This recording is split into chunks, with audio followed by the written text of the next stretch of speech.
2018 is when we first got a look at the e-tron, and back then it was called the e-tron and it was kept distinct and separate as Audi's first electric presentation. 2022, things have moved on a little bit and now they're fully integrating it into the family. So what you're looking at here for the first time is the Q8 e-tron. So a little taste of what the future has to offer. We've got two cars to take a closer look at today. The S model over here in the Sportback version and the S line over here as an SUV. Now, since 2019, Audi have delivered 150,000 units of this car.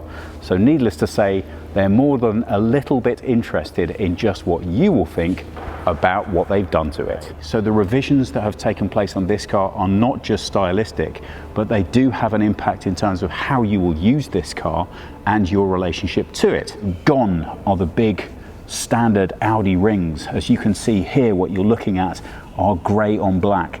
They say that they're not going to be doing chrome rings anymore because chrome as a material is not sustainable, and therefore because of that you will be able to choose between either getting this grey, which is almost a black on black effect, or white, which presents a little bit as a floating design.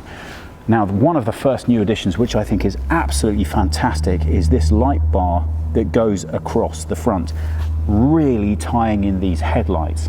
It not only does that, but it also accentuates the top of the bumps of the Audi rings themselves.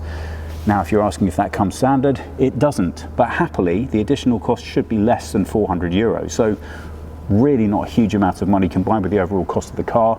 A little bit later on, we're going to go into a light tunnel to show you how well that design actually works in the dark. The two things that they got from their customers in terms of feedback that were really necessary were, of course, improving the efficiency of the vehicle.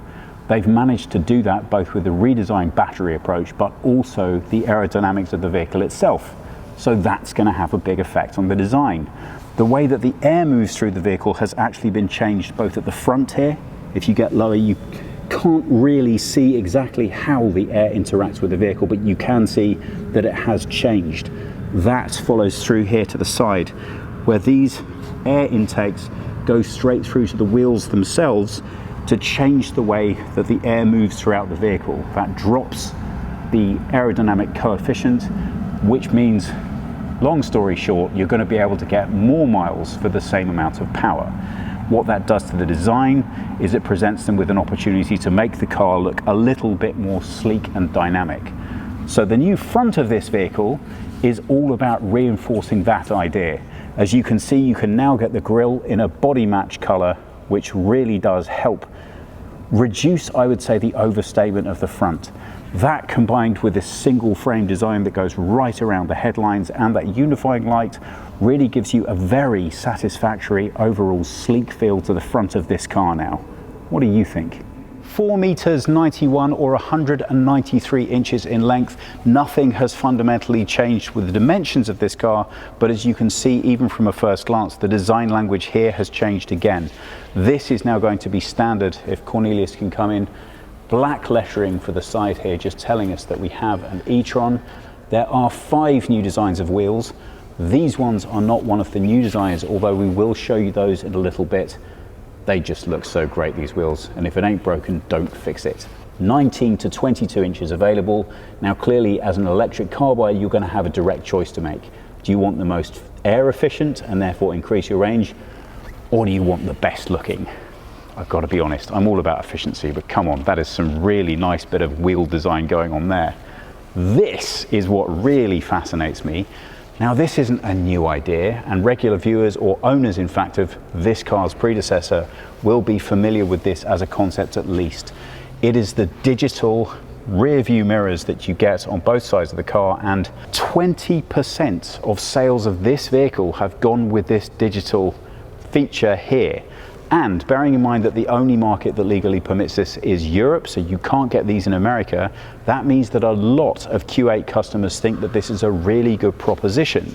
I spoke earlier to an owner and asked, well, you've actually had these things, do you actually think that they're of benefit? And he really thought that they were. He actually thinks they do take a bit of adjustment and getting used to, but once you've done that, they're a really great feature. So if you've got them and you like them, I really would like to hear about it, because I'm still not 100% convinced. But from a design aesthetic, it really does look rather nice. Now, as we come down the side of this vehicle, you can see another new Audi feature that they're introducing.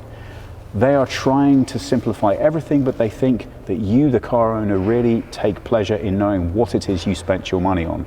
So this, the name Audi and the detail of the car, is laser etched into the B pillar on all of the Q8s, and I think you're going to see that feature consistent right throughout the brand lineup. Well, this in many ways is one of the biggest changes of the design.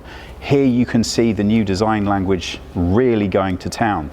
As you can see, all previous Audi iterations of here's 100 things that you don't quite understand about the car, which are usually written all over the rear, gone. Now just a simple state of which family this Audi belongs to. And again, as with the front, those Audi rings are either going to come grey on black or white on black. Gone is the chrome and gone is the overstatement. The same thing applies with the design right from top to bottom. It's simple and it's dynamic. This light strip really echoes that feeling at the front, and I'm really quite impressed with the way Audi have managed to integrate that into the front of the design, because I think this light bar going across the back is now a fairly common feature in a lot of cars. It looks great, but I haven't seen it as well pulled off in another car at the front as it's being done on this Q8. So hats off to Audi on that one. I also really like what they've done with the bottom third.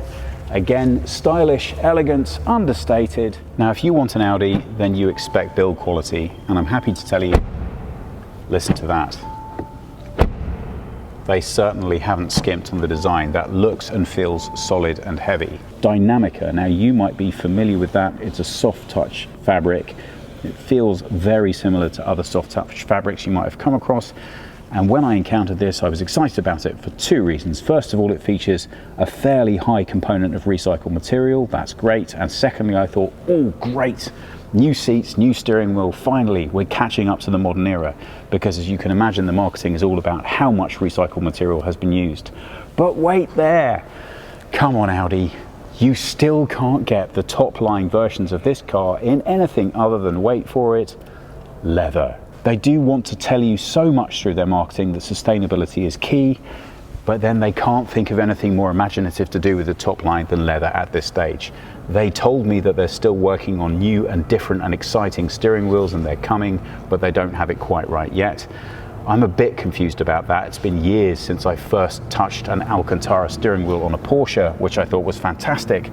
And as we know that both brands are connected, it doesn't seem wildly optimistic that they might have at least phoned up Audi and said, hey, you could do it this way.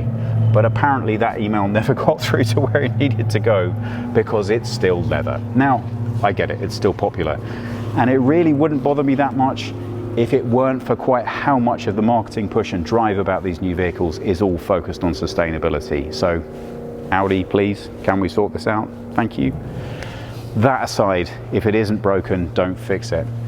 If you haven't had the chance to get into an e-tron and drive it round, then you are missing out on something. This is a very well put together cabin. It's very nicely tied in. These battery packs that you're currently looking at right here have been completely redesigned. So the two batteries on offer, they are now 89 and 104 kilowatt hours.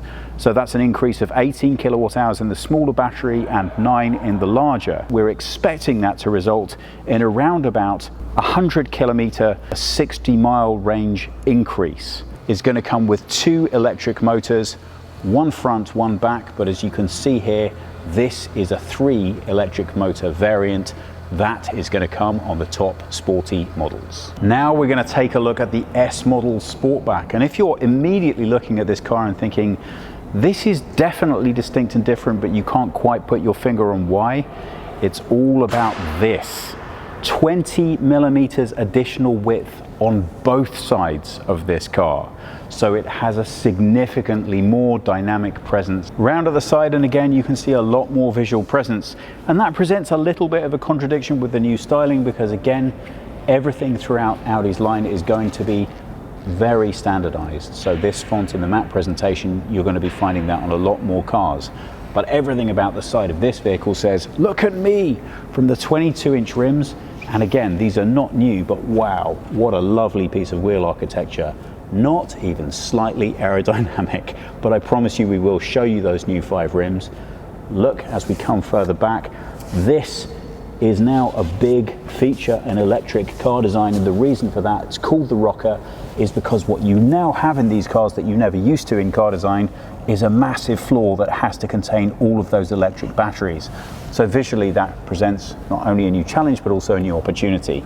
And here Audi have made the most of that. So look at the way that sits on the road. This thing looks powerful without even moving an inch. You can't really look at the rear of this car without starting off here at the very last quarter of the side. Look at the way this light signature sweeps through into the back, and the line of the body comes really nicely through into this subtle spoiler at the rear. Everything about this car is one way or another shouting in a very elegant way, look at me.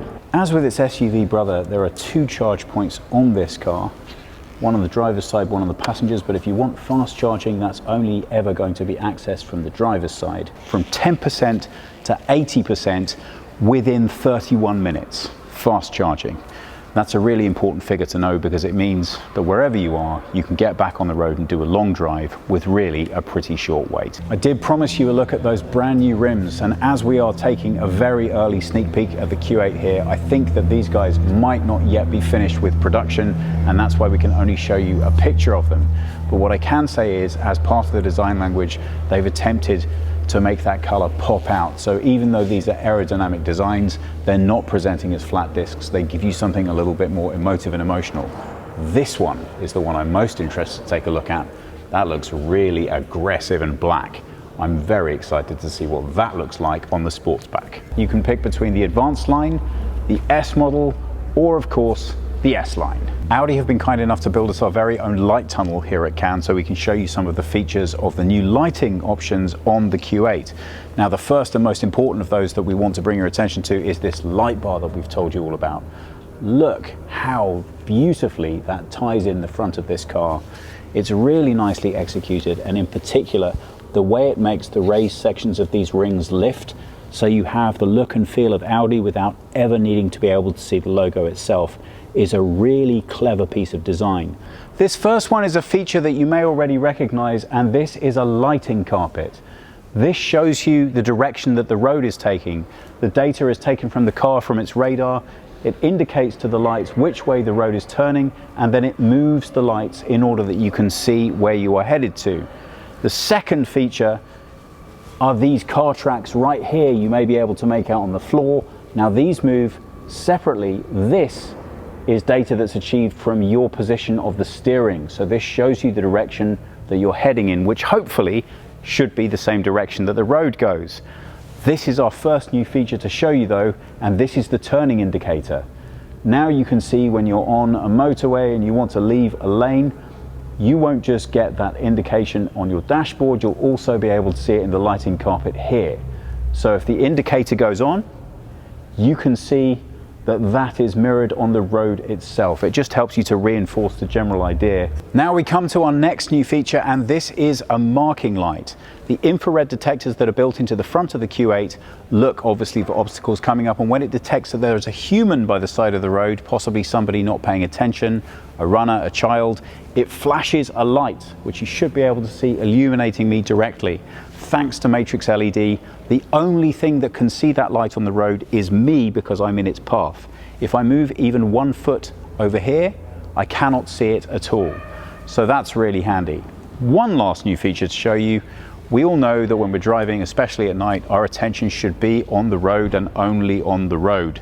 So we're used to the idea of head-up display, but you can now also display some of that information, driver warning signals and so forth, directly on the road in front of the car. I'm not quite sure if we're able to display that to you, but I think by now you get the general picture. The future for the e-tron looks pretty exciting, but is it going to be able to match up with the BMW iX or the Mercedes EQS SUV?